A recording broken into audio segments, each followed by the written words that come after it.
Today, we are going to be talking about how to handle, how to think about negative criticism, feedback, reviews, how to embrace and seek out the right type of feedback.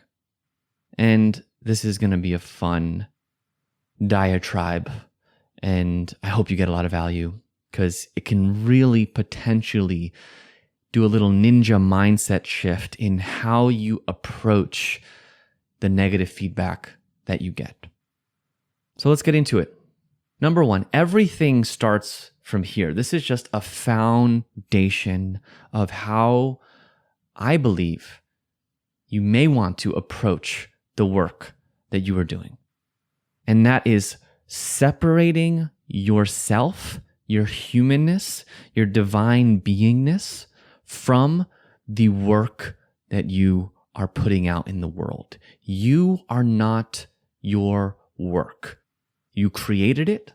It might have a piece of you in it, but it is not you.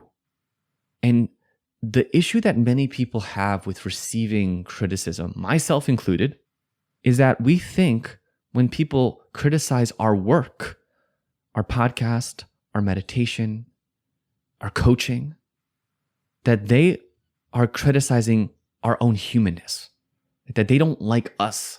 They don't think we're worthy. And so it's so important to have that separation from you and your work. If you're listening to this, you probably know the 4 agreements. What is one of the agreements? Don't take it personally. Don't take it personally because it's not you. It's something, an idea that you had. You remember ideas you had 10 years ago? I don't even remember what they were. Obviously, they're not me. I did something then, I put it out there, and now I'm here. And so really separating your humanness from your creation, that's foundational for so much of navigating this journey, especially when it comes to handling feedback. Number 2 is that you are not for everyone. Your work is not for everyone. And that is good. You're not trying to be for everyone. As I talked about in a previous podcast episode, you're trying to find the minimum viable audience. Or as Kevin Kelly would talk about, you're 1,000 true fans that you don't need to appease to every single person. I'm not looking for vampire costumes, and I don't think I would want a vampire costume, nor like to be marketed vampire costumes. And so should the people making vampire costumes try to make them more for me? No, they're not for me.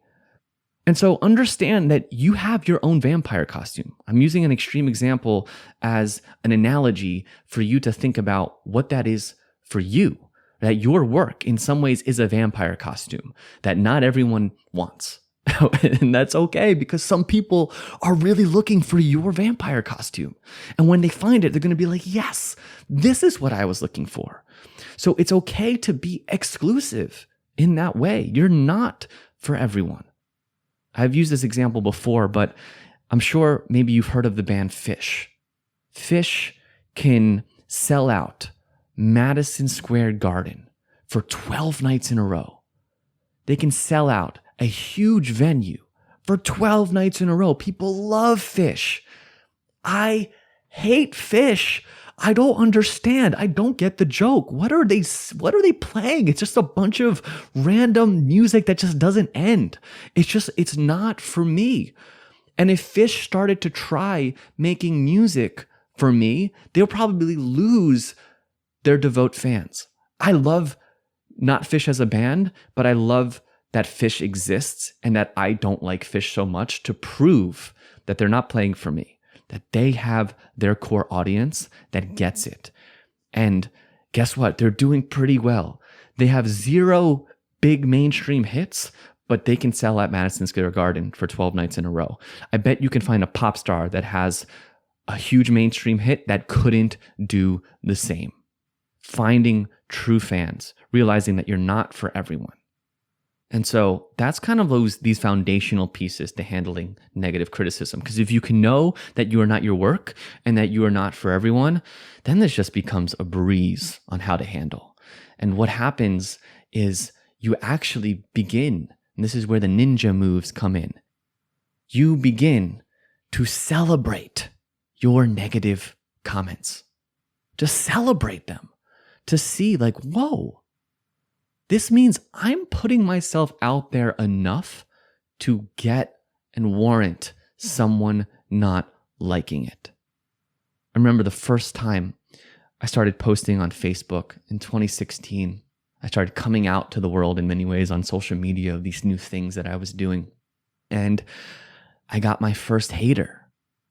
And I just, even then, knew that this was a good sign. Okay, because if I'm putting it out there enough for people to say something negative, then I bet I'm putting it enough out there for people to really engage and not say something positive necessarily, but to receive it in a positive light.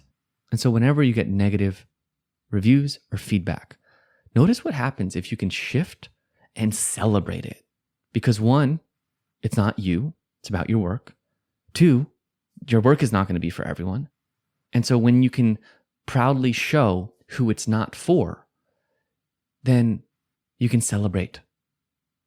Okay, next. Often, negative criticism is not even about your work. See, we're taking these levels deeper. Is that so often negative criticism is about the person that's writing it, not you. How could it not be? And this is what I meant when I used that Eminem song. And I am whatever you say I am. If I wasn't, then why would I say I am? Maybe not the whole thing, but that first piece of I am whatever you say I am. Because to them, it's their stuff. And so they can call you whatever it is because it's their stuff. It's them. They're going to project all of their fears, doubts, experiences, judgments. And for many people, they have no other way of dealing with that stuff but to put it outwards. I've never commented on Fish's Instagram and saying, I hate you, your music stinks. Like, no, I don't need to do that. I get nothing from that. Why would I do that? It can be true, but I don't need to tell them. And so the people that actually often do say something negative are often dealing with something in themselves that is tough to deal with. And so when you notice that, when it's very clear, and often it is very clear, more often than not, is to have compassion, for that person rather than making it about you and all the stuff that it might be triggering for you. Which brings to the next point is, and this is something I learned from Tim Ferriss, and the quote is, you are neither as bad as people say you are, nor as good as people say you are. Let that sink in. You're not as bad as people say you are, and you're not as good as people say you are. Just as people are going to project their stuff and say negative things to you, some people are going to put you on a pedestal. And in some ways, you might be representing the mom or dad that they never had. Especially maybe if you're in this work where you're sharing kind of wisdom or teachings or whatnot, and they are going to just put you up. They're going to love on you. They're going to say you're the best, you're the greatest, whatever it might be. Maybe I'm getting a little high on it, but it's true. And if we're not careful, we might take that in as truth and say, "Oh, look how great I am. That person said it." But then if we take that on as truth, what we open ourselves also is to take on that negative. And so now we're in this pendulum swing of looking for the positive validation because we can hold on, okay, that's who I am. And then we swing to this negative of, oh, that's who I am. And it is exhausting because we're neither. We're not people's positive projections. We're not people's negative projections. We are ourselves. We are a human being with our own flaws, our own intentions to try and do well. And if we can just continue to validate ourselves and come from a place of not taking in the positive nor the negative, come from this middle ground, we have so much more long-term power to stay in the game and do work from a real whole place, a place that is in integrity, a place that can wipe off the praise and the criticism and just stay focused on doing good work.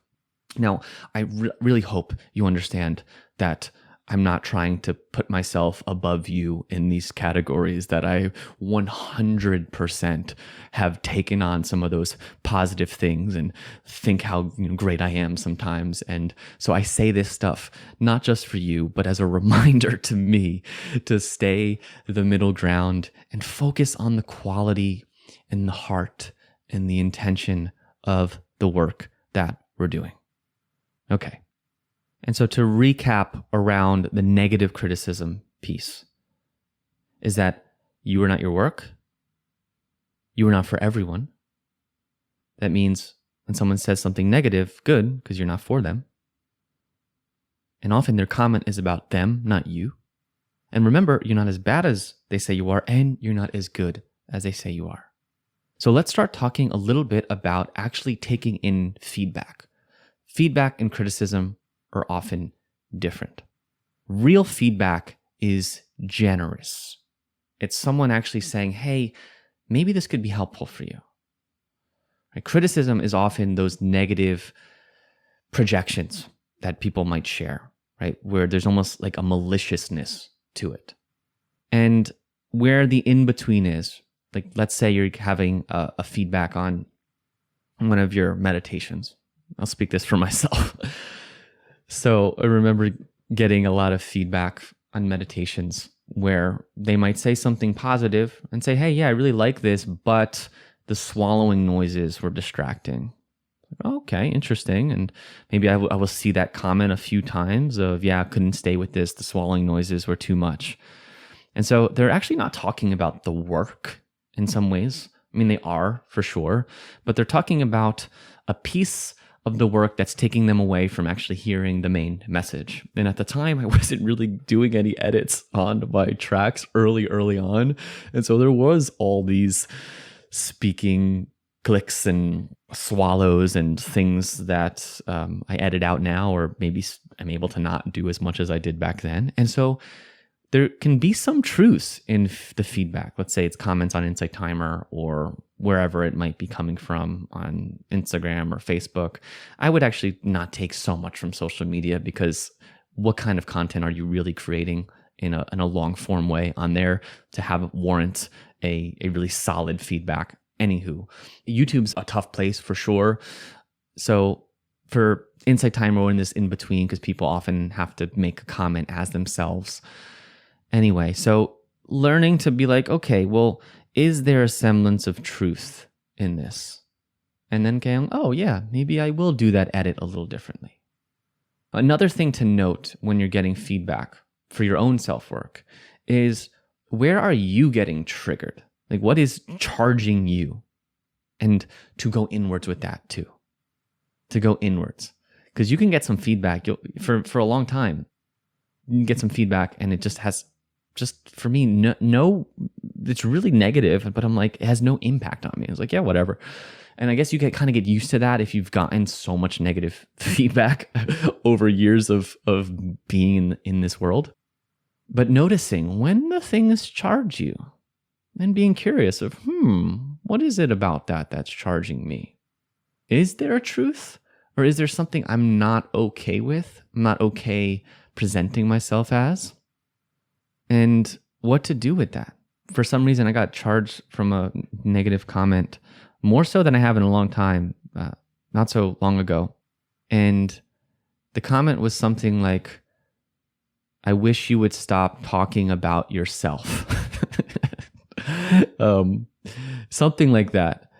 And it was a little triggering. I think it was triggering because that's often the comment people give me in the positive way. Like, I love you sharing your stories. It helps me connect. I'm so happy you shared, your stories or your vulnerability. That's often what I get. So it's almost like that is my vampire costume in a way. And that person really wasn't engaged or wanting my vampire costume. And so the way that I responded to her was how I encourage you to respond to maybe anyone that you feel like it's a misalignment. There's people that are saying malicious things, and then where there's just a clear misalignment of thank you for sharing, and I'm sorry it's not for you. Now, in this way, I kind of said a little bit more. I said, hey, most people actually like that I share personal stories, but I understand that it might not be for you.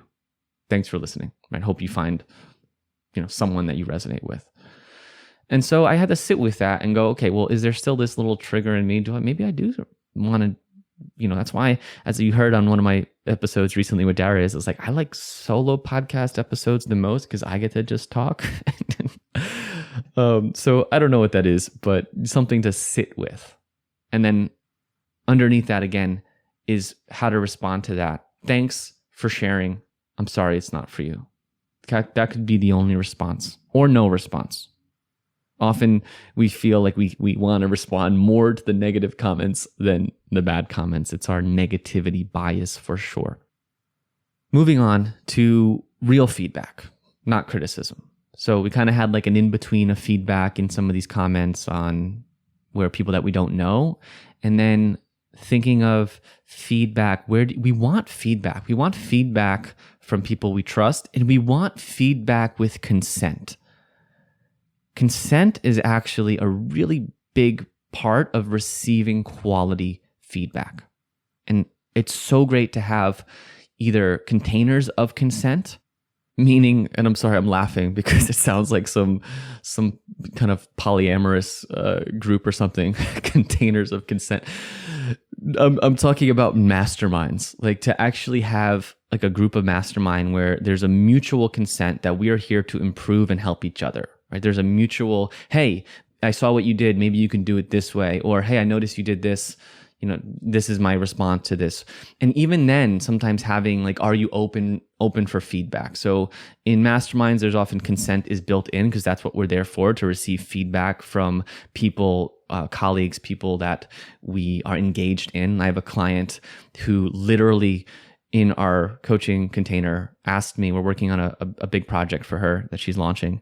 And she asked me to give critical feedback. Like she actually asked for harsh criticism. So there's something in maybe, exploring that wanting harsh criticism, but she's paying me for that, right? So I want to give that feedback in a way that's going to be helpful and in a way that she's recognized. It's not her. She's trying to make the best thing. She's trying to make the best piece of art possible.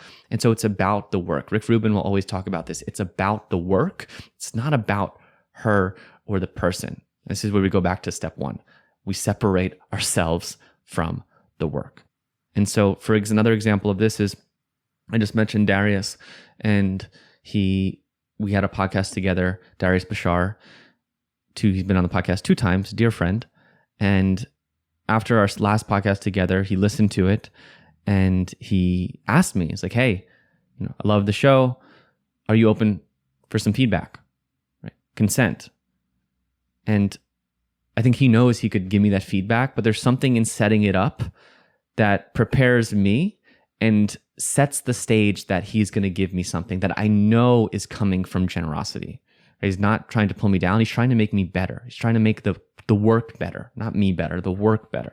And he mentioned something in the intro music and feeling like it was a little bit too long and that the transition wasn't as smooth. And I said, wow, thank you. No one has told me that. I'm so grateful. When we get that like feedback, like there's like a bug on our website, it's like a link that's not missing, and someone says, hey, your link's not missing. Now you can either throw a fit of like, how dare you? But no, thank you. I'd want to know that. Of course, you're improving what I'm doing. You're helping me in a very tangible way. So I was grateful for that. And so I say that because you want to seek out, you want to find people, you want to have colleagues, coaches, mentors that can offer generous feedback, not criticism, generous feedback. Okay, that was a lot. I think I hit points. I think I was part ranty, but that's my podcast, and I get to hit points and be ranty and continue on and march onwards. So I'm going to invite you, if you have the best feedback, if you want to tell me how good this podcast is, which is a piece of my art, please share it in the comments. Leave a 5-star glowing review. If you feel about this podcast like I feel about fish, do what I do with fish. Just don't say anything. Just don't say anything. No need to leave a comment or a review. Don't say anything. Might not be for you. And if you're listening to this 20 or so minutes in, I'll be surprised if you're still listening to me rant. So if you like this, if this is the right vampire costume for you, leave a review. And if you like this, like I like fish, don't leave a review. Okay. And then if you haven't yet, and you've been listening to this podcast, or maybe you're brand new to this podcast, I have such an amazing free offer. I don't get so excited about a free offer. I know we have like lead magnets and whatnot, and this is a lead magnet for sure in having a free offer. And we can do episodes on lead magnets and whatnot. I don't love the term, but it gets to what I'm talking about.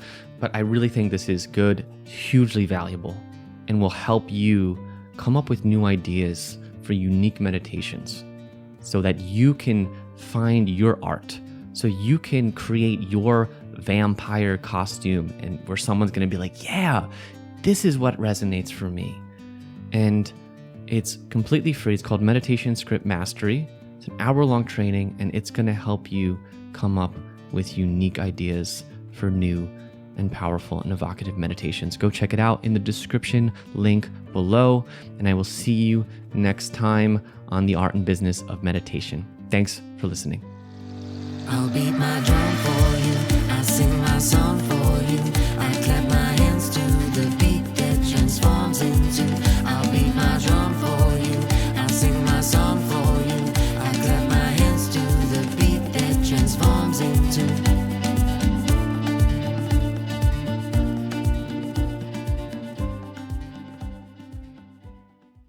The music you heard is a song called Nova by River Roots. Thank you so much for listening.